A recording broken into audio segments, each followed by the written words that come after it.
Hello everyone, welcome back. This episode of Bitcoin Trade. Not gonna do too much chart analysis. This is gonna be a news episode, and so most of my good news comes from the most part, CoinDesk. And in this particular episode, I like to talk about two particular articles. It's not gonna be this one, although this is very interesting. It's gonna be more of let me see. I want to actually talk about this article in particular. And one of the reasons why I want to talk about this particular article is because in my previous episodes I mentioned or talked about how do you raise an army. And well, this is an example of what I was talking about in this particular episode right here. How do you raise an army? And then let me see, another episode or another article I like to talk about is this one right here in particular. I think this is very interesting, and I'll go into that article a little bit later. But let's go into the Cayenne West article, and I'm just going to click on it right here. And I believe I talked about, raising an army, but it's not like an army where you have killing machines killing people. This army is a legal army, and I see that Cayenne West already knows about raising an army, and I read this article, and although Mr. Cayenne West probably has a lot of money, but at the same time, if you're trading bitcoins, you know that you can, make a gain, and with those gains, you can expense those gains through a legal team, a legal army. It doesn't have to be one person. It can be like a million people, a million attorneys all over the world, and by your absolute free will, you can choose who you want to battle with. So in this particular article here, Mr. Cayenne West basically chose to battle with the creators of, let me see here, Cayenne West. And obviously this is kind of like the image they used. So anyways, Mr. Cayenne West didn't really appreciate his image and his likeness and his name likeness being used. I don't blame him. So he took his army and went to battle and won. And I have to tell you, he kicked ass. So there's people out there who already know how to raise an army. So the question is, I guess I should say, will you ever raise an army? And will you ever go to battle for the things that you believe in? Ever? Well, Mr. Cayenne West obviously, knows how to do that. If he knows how to do that, you can do it too. So that's this particular article. Go ahead and read it. I found it very, very interesting.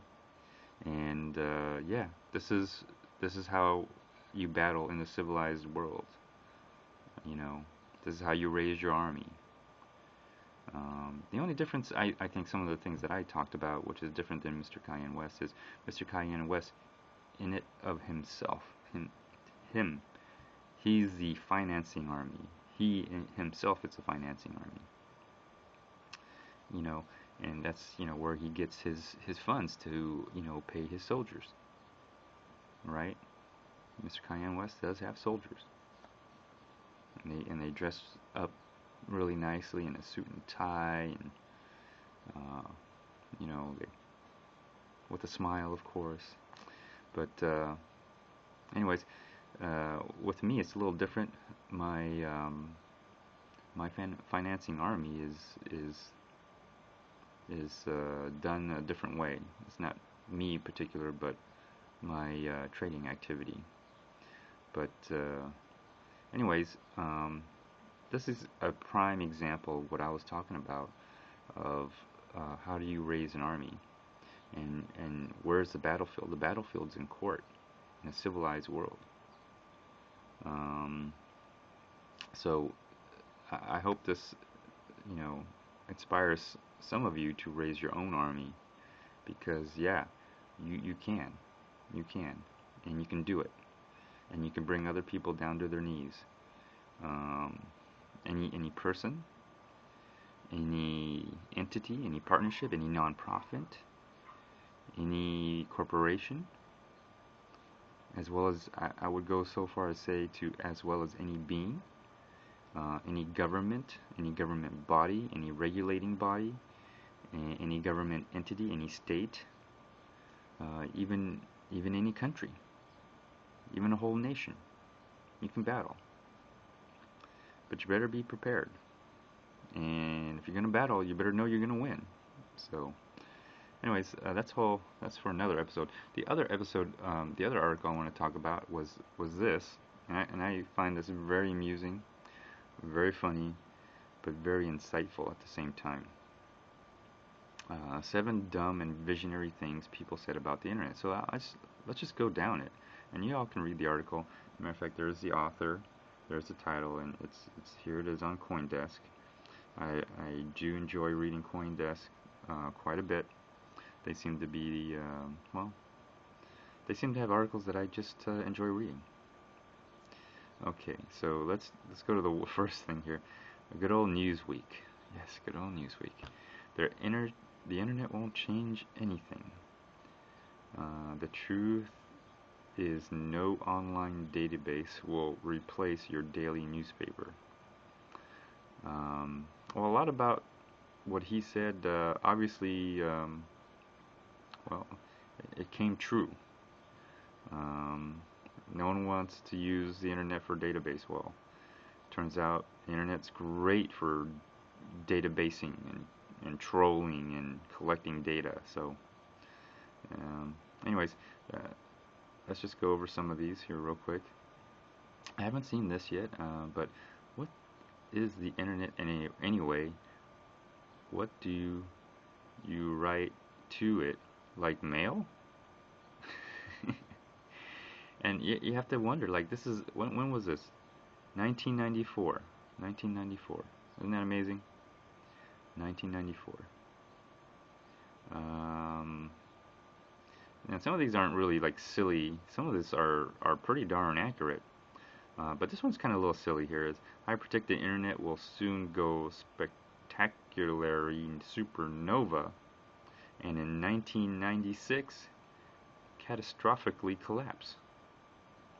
Well, that never really happened. It has gone supernova, and to some extent beyond, but now we get into more interesting predictions here, quotes.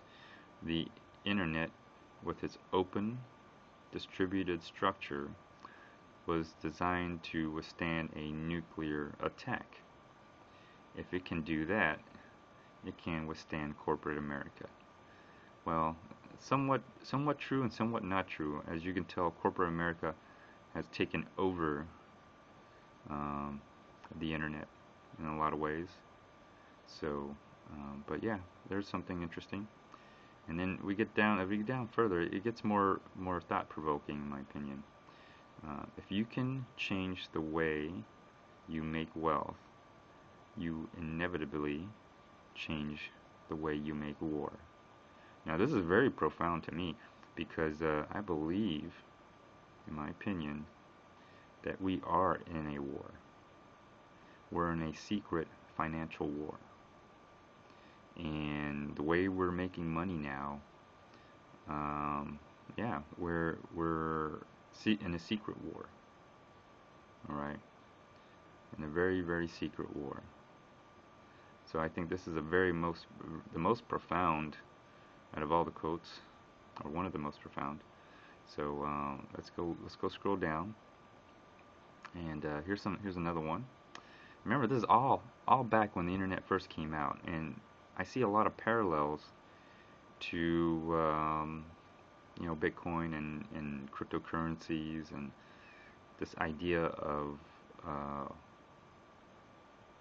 can I say this?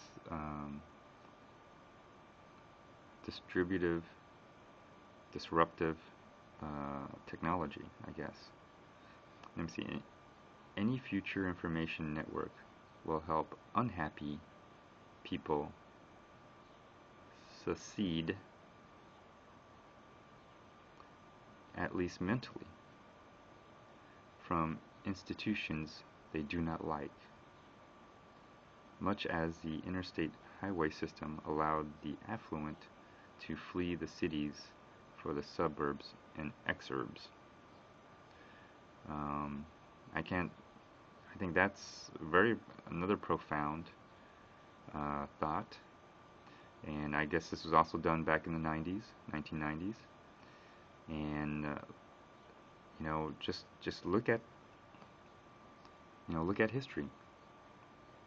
When you look back in history, just like with your chart analysis, anything like that, it's always 2020, right? Always 2020 hindsight. Oh, of course, this person was probably ridiculed, most likely, but of course, yes, of course, it all makes sense now, right? But back then, you really had to see the future, and some of these people are known as futurists, and I've actually never heard of that term until I went and heard someone talk at a local kind of meeting gathering, and he declared himself to be a futurist in Houston. We have futurists in Houston, and there's actually a major to be a futurist. It's kind of interesting, but there you go. I think this is very profound because I think it's probably very, very true, at least for me. I can secede mentally, at least mentally, and that's the extent as far as the internet has shown us, is mentally in our own world and all that. If we're unhappy, we could make our own world. We could secede from the world. But what I've noticed with Bitcoin is not only can you secede from whatever if you're unhappy, but you can actually create whatever it is that makes you happy. And then once you create whatever makes you happy, either mentally, virtually, I'll even say spiritually,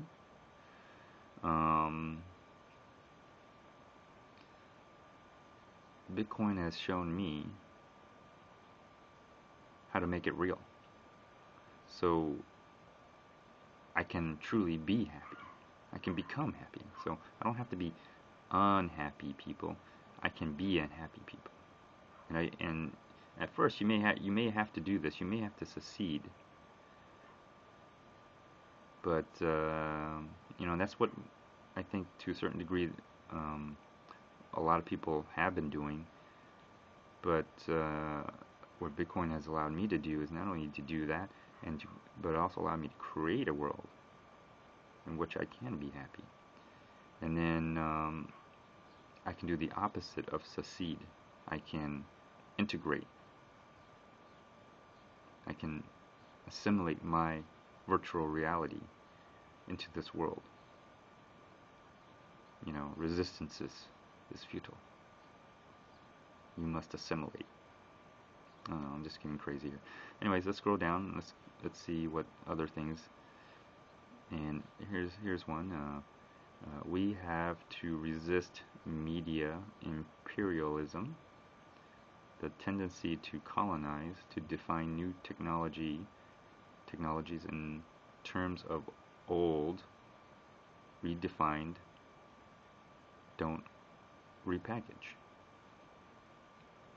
Well, I guess that's just true of anything, but very profound, I guess. And there's a little mention of it here on what this person was about, what he did.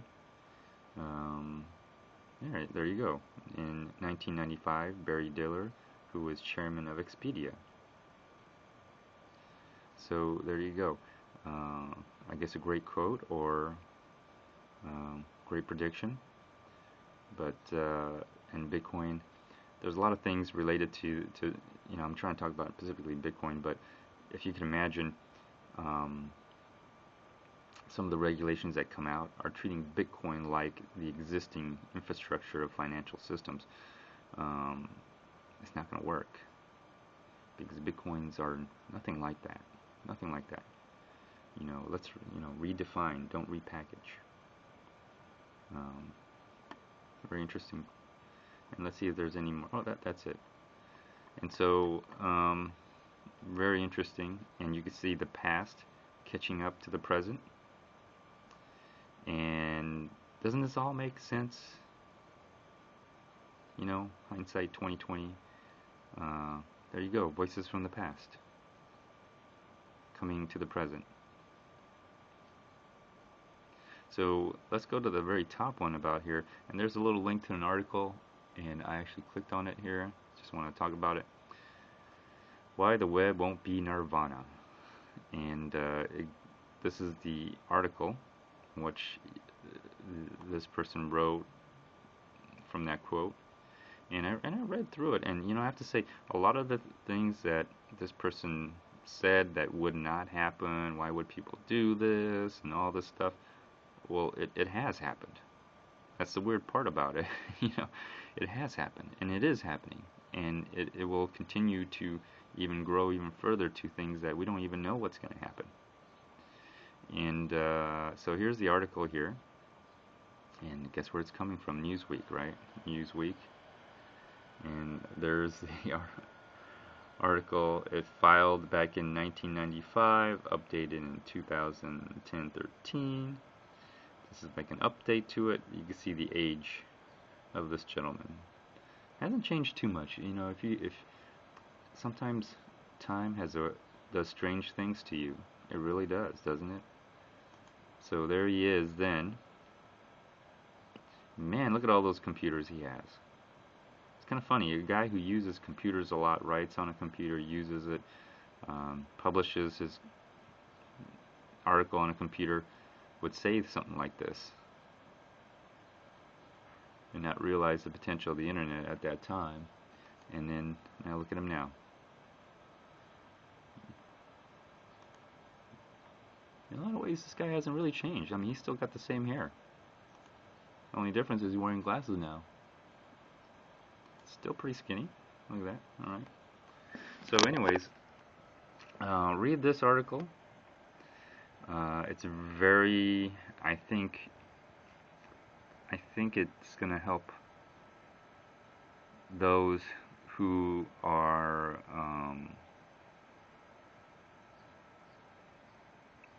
in a position to make a difference. And this little bit may help them understand their role. A lot of things I feel like a lot of times I feel like things happen and you're not sure why they happen. But things happen where I would say they test. They're a test of your your personality, your conviction, your beliefs. I'll give you an example. Okay, like this gentleman here and this gentleman here, obviously the same person, just older, right? But not really. This gentleman here is a different person than this gentleman here. Different person. And the reason why I say it's a different person because I think, over time your reality engine breaks down depending on the situation you're in. And I'll go back to, let's get real for a little bit. in that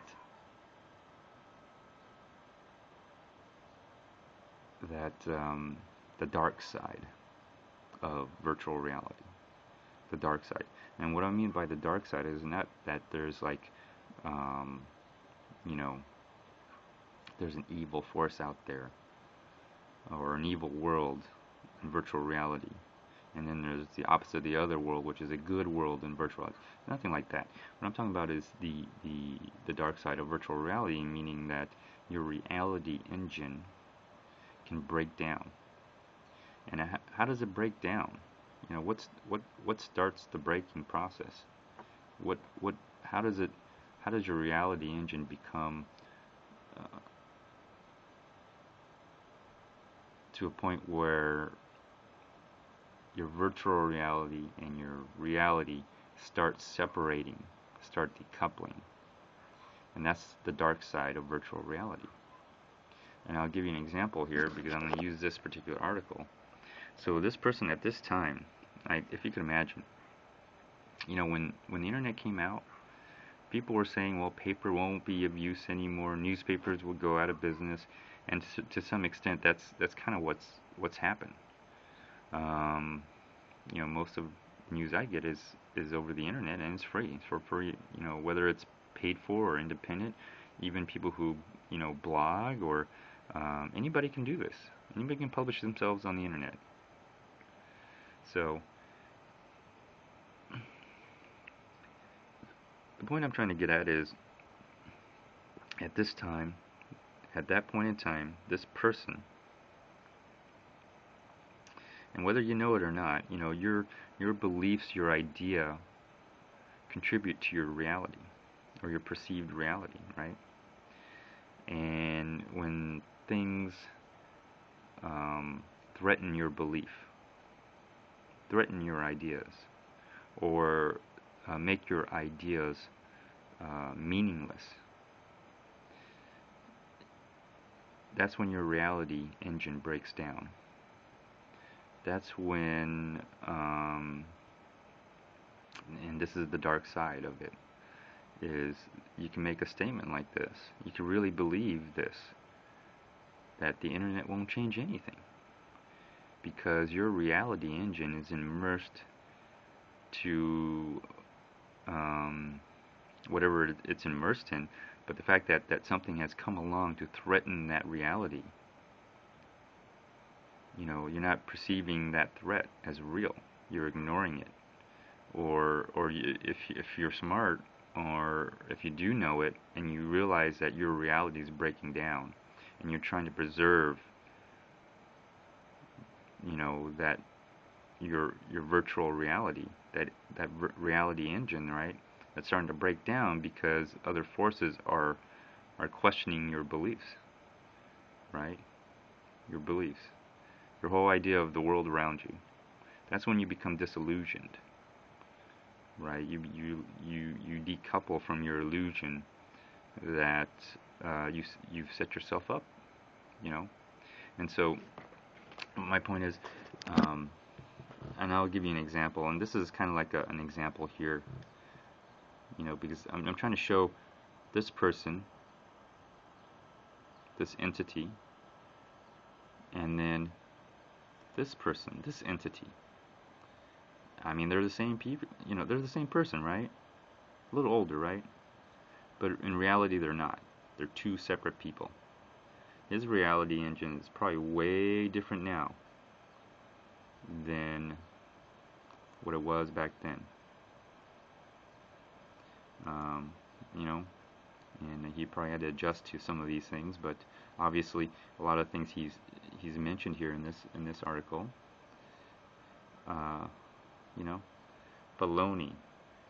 Do our computer pundits lack all common sense? The truth that no online database will replace your daily newspaper.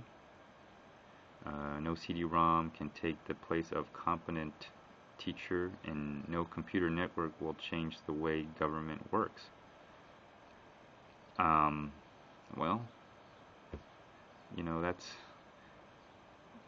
this is when your reality engine breaks down, and you become blind to what's physically going on and what your virtual reality is taking place. So my point in all this is that if you look at the existing infrastructure, you look at existing governments, you look at existing regulators, you look at existing lawmakers, you look at existing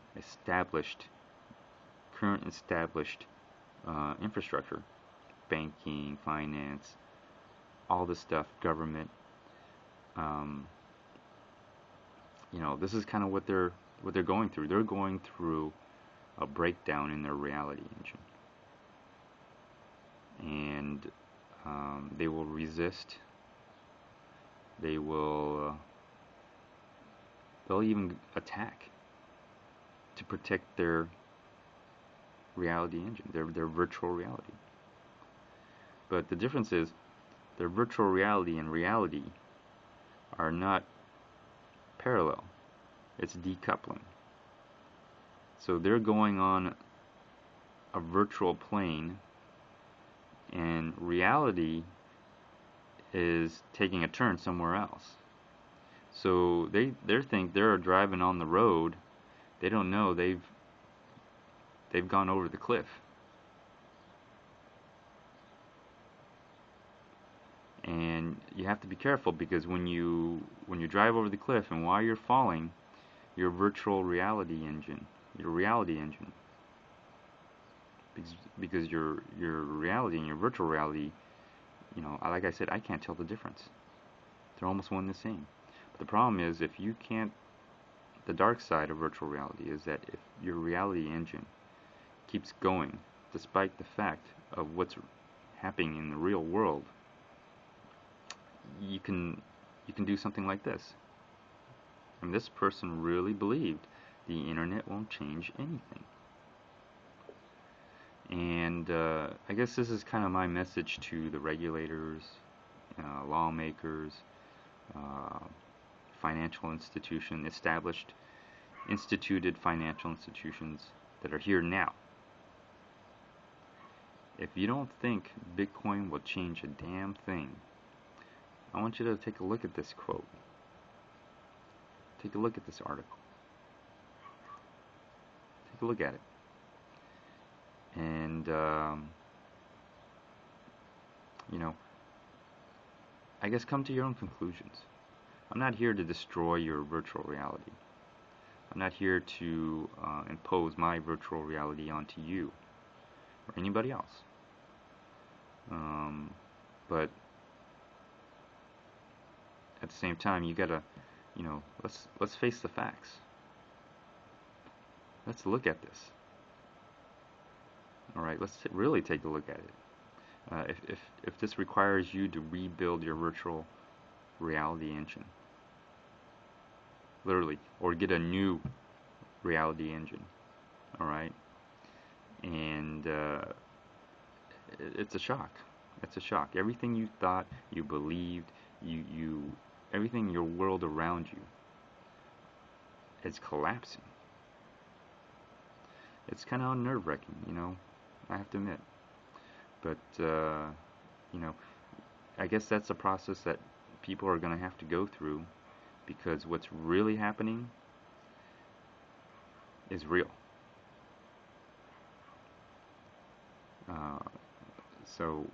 And then what they think is happening, or what they believe is happening, for some people, it's dangerous. You've gone to the dark side. And a lot of people, I think, are unaware that they're in the dark side of their virtual reality with some of this thinking. See? Internet won't change a thing. Why the web won't be nirvana. The dark side of virtual reality. Anyways, this concludes my episode. Let me know what you think. Feel free to like, dislike, leave a comment, even do a video response. Until next time, Stay tuned. Bye.